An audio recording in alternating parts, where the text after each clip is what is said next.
চাকরি দেওয়ার নামে টাকা চাওয়ার অভিযোগ মাথাভাঙার এক আধিকারিকের বিরুদ্ধে। চাকরি দেওয়ার নামে টাকা চাওয়ার অভিযোগ উঠল মাথাভাঙা 1 নম্বর ব্লকের সিডিপিও অফিসের এক আধিকারিকের বিরুদ্ধে। মাথাভাঙা 1 নম্বর ব্লকের জোরপাটকি গ্রাম পঞ্চায়েতের অলিভিয়া মণ্ডল মাথাভাঙা থানায় অভিযোগ দায়ের করেন। অলিভিয়ার মা অঙ্গনওয়াড়িতে ওয়ার্কার পদে চাকরি করতেন, কর্মরত অবস্থায় মারা যায়। তারপর অলিভিয়া সহায়িকা পদে চাকরির জন্য আবেদন করেন। অভিযোগ, বুধবার অফিসের এক আধিকারিক সকাল 11টা নাগাদ অফিসে এসে দেখা করতে বলে। অভিযোগ, সেই সময় 60,000 টাকা দাবি করে। সেই অফিসে একজন মহিলাও ছিলেন। কথা বলার সময় রেকর্ড না করার পরামর্শ দেন। রেকর্ড করলে তারই ক্ষতি হবে, একথাও বলেন বলে জানায় অলিভিয়া।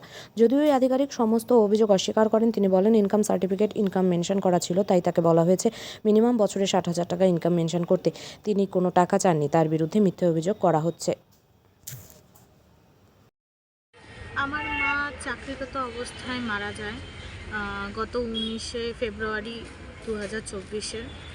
তো মা অঙ্গনারী চাকরি করতো। তো আমার বাবাও তার আগেই মারা যায়। তো আমার বাবা মা এখন কেউ নেই, আমি একাই। তো আমার চাকরির জন্য অ্যাপ্লাই আমি করে দিই, যেহেতু অঙ্গনারী চাকরি নিয়ে পাই। তো অ্যাপ্লাই করার পরে আমার আজকে ইনকোয়ারি লেটার আমাকে চলেও এসছে। আমাকে কালকে ফোন করা হয়েছিল, বিকেল 3টে পরেই ফোন করা হয়। তো আমাকে আজকে 11টার মধ্যেই যেতে বলে। 11টার মধ্যে আমি যাই। সেখানে যাওয়ার পরে সিডিপি অফিসে যাই। তো সিডিপি অফিসে যাওয়ার পরে সেখানে আমাকে প্রথমে আমার ব্যক্তিগত, আমার পার্সোনাল বিষয়ে জানা হয় যে আমি কি করি, কিভাবে চলি, এইসব জানার পরে তারপর আমাকে বলে যে তোমার ইনকোয়ারি লেটার অ্যাপ্রুভ হবে না যদি না তুমি 60,000 টাকা দাও। তো 60,000 টাকা না দিলে তারা আমার ইনকোয়ারি লেটারটা অ্যাপ্রুভ করবে না।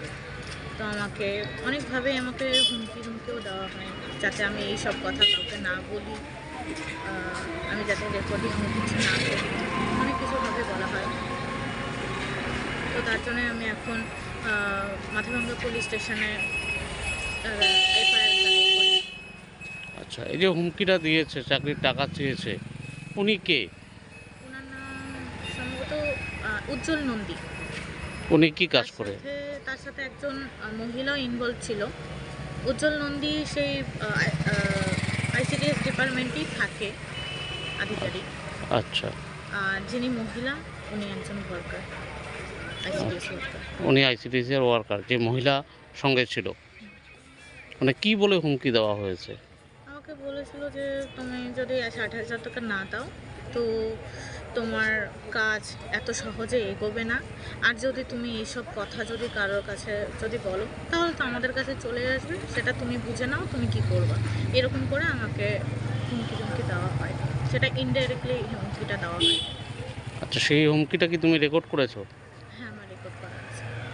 এটা কি যে সিডিপিও আছে তাকে জানিয়েছিলে? না, তাকে জানানো হয়নি, যেহেতু সিডিপিও অফিসে ওপেনভাবেই আমাকে এই কথাটা বলা হয় যে টাকাটা দিতে হবে। তো সম্ভবত আমার মনে হয় এখানে সিডিপিও ইনভলভ আছে, নয়তো একটা ওপেনভাবে একটা অফিসের মধ্যে কেউ বলতে পারে না। কি চাইছো এখন? কি চাইছো? আমি চাইছি এটার বিচার হোক, সুষ্ঠু বিচার হোক। কারণ আমার বাবা মা কেউ নেই, তো আমার একা একা থাকি। আমার এখন ইনকাম বলেও কিচ্ছু নেই। তা সত্ত্বেও এরা এত টাকা চাইছে, আমার দেওয়া কোনোভাবেই সম্ভব না। কি নাম তোমার? আমার নাম অলিভিয়া মণ্ডল। বাড়ি? বাড়ি নেতার পাড়, কাওয়ারটানা। এই অভিযোগ সম্পূর্ণ ভিত্তিহীন। অ্যাকচুয়ালি হয়েছে কি, আমাদের ডিপার্টমেন্ট থেকে একটা লালেটার এসছে, যেটা কিছু ইনকোয়ারি চেয়েছে। যে ইনকোয়ারি চেয়েছে কি, যে birth certificate of the disease, মানে ওনার মায়ের বার্থ সার্টিফিকেট চাচ্ছে। অ্যাপয়েন্টমেন্ট লেটারও পারমিতা নাহা, মানে ওনার মা ছিল পারমিতা নাহা, তার অ্যাপয়েন্টমেন্ট লেটার চাচ্ছে, আর ইনকাম সার্টিফিকেট চাচ্ছে। তো যথারীতি তাকে ডাকা হয়, কিন্তু অফিসিয়াল এটা ডাকতেই হবে। ডাকা হয় এবং তাকে বলা হয় এই ডকুমেন্টসগুলো প্রডিউস করতে, এবং সেই ইনকাম প্রডিউস করে। এখানে যে ইনকামের জায়গাটা পুরোপুরি ব্ল্যাঙ্ক, মানে সে কী ইনকাম দিচ্ছে তার কোনো উল্লেখ। তো এটাতে আমি তাকে তখন বলি যে এটাতে ইনকাম দিতে হবে কত, মিনিমাম একটা তুমি ইয়ারলি 60,000 দিয়ে দাও, তাহলেই আমরা কাগজ পাঠাতে পারবো। তো এটাতে সে এটা মিস ইন্টারপ্রেট করেছে বা হয়তো ভুল বুঝেছে, এবং সে যে অ্যাপয়েন্টমেন্টটা দিচ্ছে সেটাও দেখা গেছে যে হাতে লেখা অনেকটা। এভাবে এটা কিন্তু টেম্পার্ড, এবং এটাতে বলাতে তাকে এটাও বলেছি যে এভাবে যদি টেম্পার্ড হয় তাহলে কিন্তু তোমার কাজটা না হতে পারে। এটাতে সে হয়তো আমার উপর ক্ষুব্ধ হয়েছে বা যে কারণেই হোক সে আমার বিরুদ্ধে অভিযোগ জানিয়েছে এবং এই টাকা নেওয়ার অভিযোগ সেটা সম্পূর্ণ মিথ্যা ভিত্তিহীন এবং আমার বিরুদ্ধে হচ্ছে একটা আর কি আমার মানহানি করার একটা প্রচেষ্টা এই আর কি। আচ্ছা, একটা একটা ভয়েস রেকর্ড শোনা গিয়েছিল, সেখানে বলা হচ্ছিল যে কেউ বলেছে কিনা কত টাকা বলেছে, এরকম এরকম একটা না, না, বিষয় না, উনি না। বলছেন যে একটা এরকম রেকর্ড এরকম তার রয়েছে। সাথে আমার কোনো কথাই হয়নি, জাস্ট আমি তাকে ফোনে 2 সেকেন্ড 4 সেকেন্ড এটুকুই কথা হয়েছে যে আপনি ডকুমেন্টসগুলো নিয়ে আসেন, এরকম কোনো হচ্ছে আমি তার সাথে কোনো কথাই হয়নি। এগুলো কীভাবে কী সে করছে সে জানি না। কি নাম স্যার আপনার? উজ্জ্বল নয়। আপনি কি দায়িত্বে আছেন? আমি সিডিপি অফিসের কেসিআর কাম এলডিসি পোস্টে আছি।